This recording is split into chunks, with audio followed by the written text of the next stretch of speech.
देखिए बेटा, ये चैप्टर है यूनिट एंड डायमेंशंस। आप लोगों ने सुना होगा कि हर बार, चाहे वो बोर्ड का पेपर हो, चाहे वो नीट का पेपर हो, चाहे वो आईआईटी का पेपर हो, हर पेपर में फिजिक्स में ये ओपिनियन होता है लोगों का कि बहुत टफ आ रहा है ना। जबकि एक्चुअल में टफ नहीं होता। होता क्या दिक्कत है कि जब बेसिक क्लियर नहीं होता ना, तो वहाँ दिक्कत आती है, वहाँ दिक्कत आती है। मैं करीब 25 साल से इस फील्ड में हूँ बेटा, ठीक। तो मैं जब बच्चों से बात करता हूँ, देखता हूँ और पेपर उनका चेक करता हूँ बोर्ड के बाद में, है ना, तो बेसिक गलतियाँ कर करके आते हैं। तो आप लोग थोड़ा केयरफुली करें, नहीं आ रहा पूछें, दोबारा करें, ठीक है ना। और किसी भी काम को बैकलॉग में ना डालें, डेली करें। ये मेरा यूनिट एंड डायमेंशंस का 4th लेक्चर है। अगर आप डायरेक्ट इसको देखोगे तो समझ में नहीं आएगा, तो इसके डिस्क्रिप्शन में मैं बाकी जो 3 लेक्चर्स हैं उनके लिंक डाल दूंगा। तो जो फर्स्ट टाइम इस वीडियो को बेटा देख रहा है वो इस पहले वो वाले देख ले, इजीली समझ में आएगा, ठीक है ना। बहुत इंटरेस्टिंग है फिजिक्स, बहुत इंटरेस्टिंग है बेटा, बट आपको रेगुलरिटी मांगती है, रेगुलरिटी मांगती है और कुछ नहीं, ठीक है ना। अच्छी तरह करें। और जो बायो वाले बच्चे हैं बेटा, उनके लिए 100% है। अगर फिजिक्स अच्छी होगी तो नीट का पेपर वो क्लियर कर जाएगा बच्चा। ज़्यादातर दिक्कत बच्चों को फिजिक्स में आती है बेटा, बायो में स्पेशली, है ना। मैं 25 से 30 ईयर के बीच में पढ़ा, इतने ईयर से पढ़ा रहा हूँ, तो मुझे मालूम है कि दिक्कत कहाँ है बच्चों में। वो क्या रहा है, छोटी क्लासेस में मोस्टली होता क्या है, छोटी क्लासेस में बच्चे को प्रमोट करके नेक्स्ट क्लास में भेज दिया जाता है ना, उसको आता हो या ना आता हो।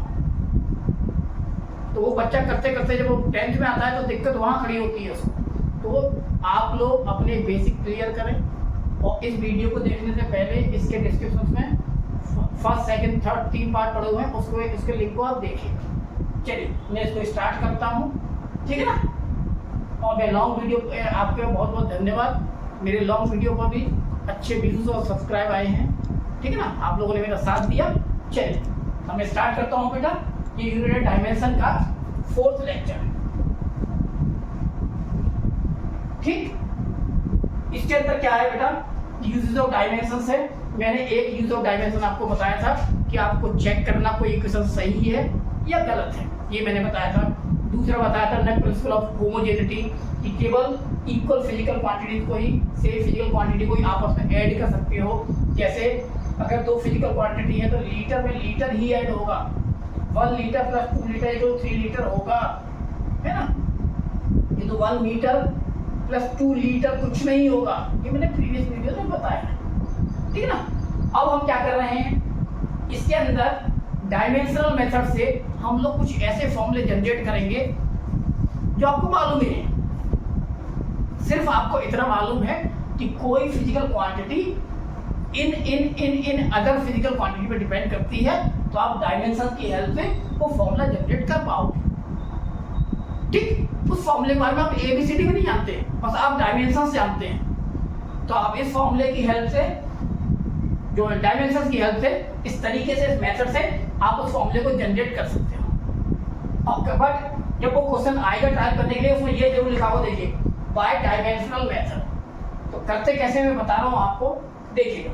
ये क्वेश्चन है, the frequency N of an oscillating liquid drop में डिपेंड अपॉन फ्रीक्वेंसी डिपेंड करती है किस किस पर बेटा।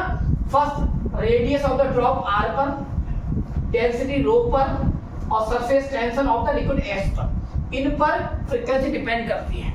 तो आपको obtain the formula of frequency, frequency का फॉर्मूला आपको डिराइव करना है बाय डायमेंशनल मेथड, ठीक। तो जब आपको बाय डायमेंशनल मेथड लिख के आएगा तभी आप करेंगे, अदरवाइज आप और मेथड से करेंगे जो वो मेंशन होगा।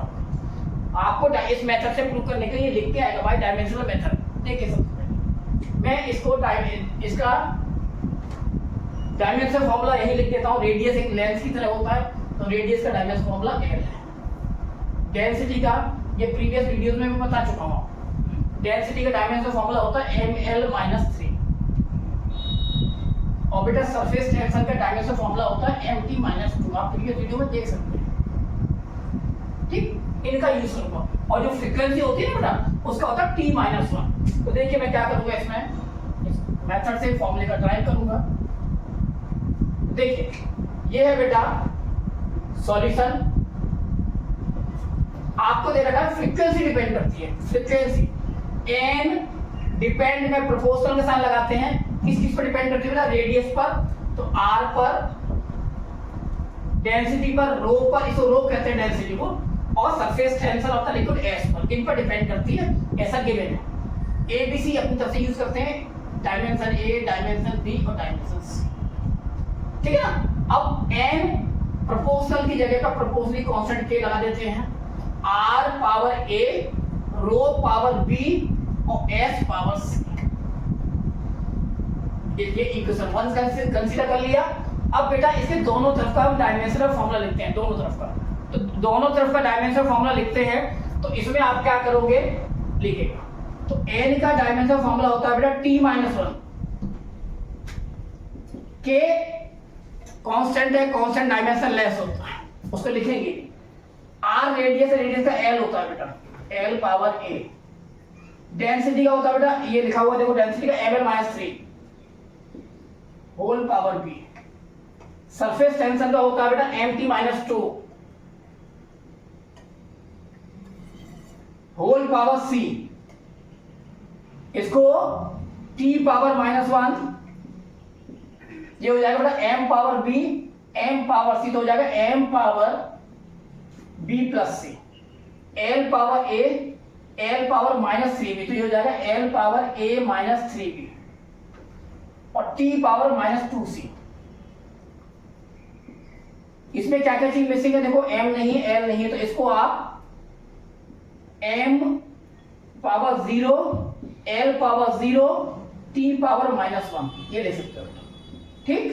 अब करोगे कंपेयर, ऑन कंपेयरिंग, जब आप कंपेयरिंग करोगे बेटा तो m power b plus c है, m पावर 0 है, तो b plus c is equal to 0,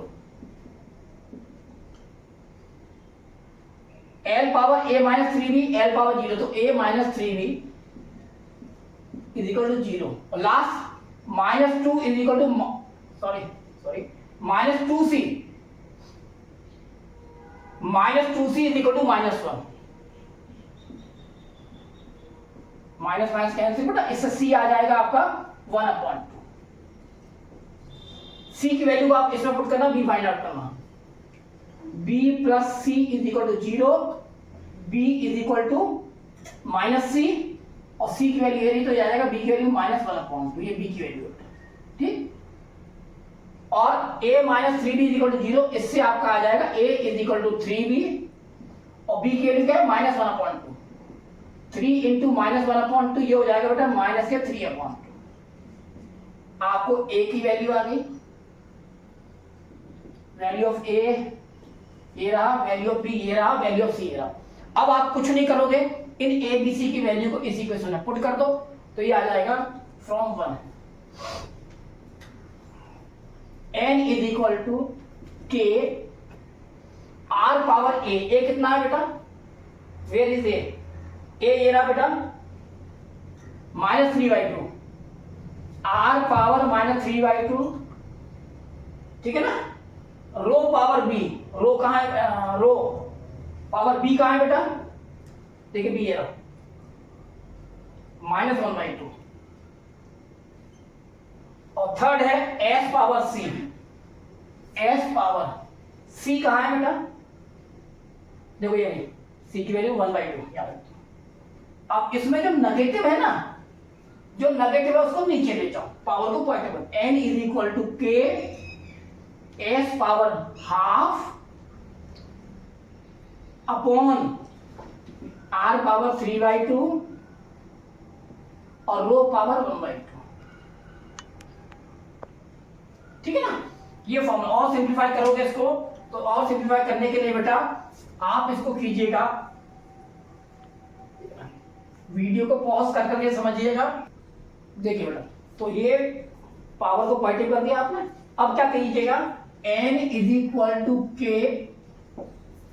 s power half r power 3/2 rho power half. तो इसको आप इस तरीके से लिख सकते हो s over r cube into rho.